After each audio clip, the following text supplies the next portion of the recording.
Hello everyone, today I will show you how to delete YouTube watch history, and here's how it's done.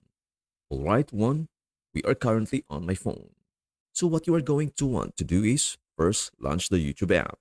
I'm going to show you how I did it in the first video I made, because you might still have this option. In the top right hand corner, you want to click your profile icon. Once it opens up, you are going to want to head down to settings and select settings. Now there might be a history and privacy option in here that I showed in my first video.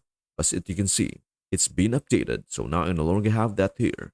But you may still have that there. So if you do, select it. And then there's an option to delete your search history.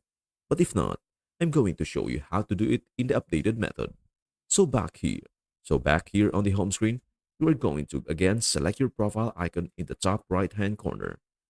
This time you are going to want to head down to Time Watch. Select Time Watch. Now in the top right hand corner, you want to select the three little dots and then you want to head into Settings. Once in Settings, you can now see there is a History and Privacy option.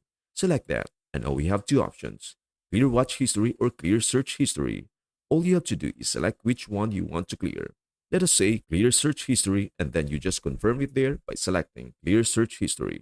You also have option to pause watch history or pause search history, which is another nice option if you don't want to delete your history but you want to prevent it from showing in the future. And that is everything you need to know about how to delete YouTube watch history. Before we end, may I humbly ask you a favor? Please do like, share, and subscribe to our channel. This means the world to us. Thank you so much for watching. We hope to see you in our next video.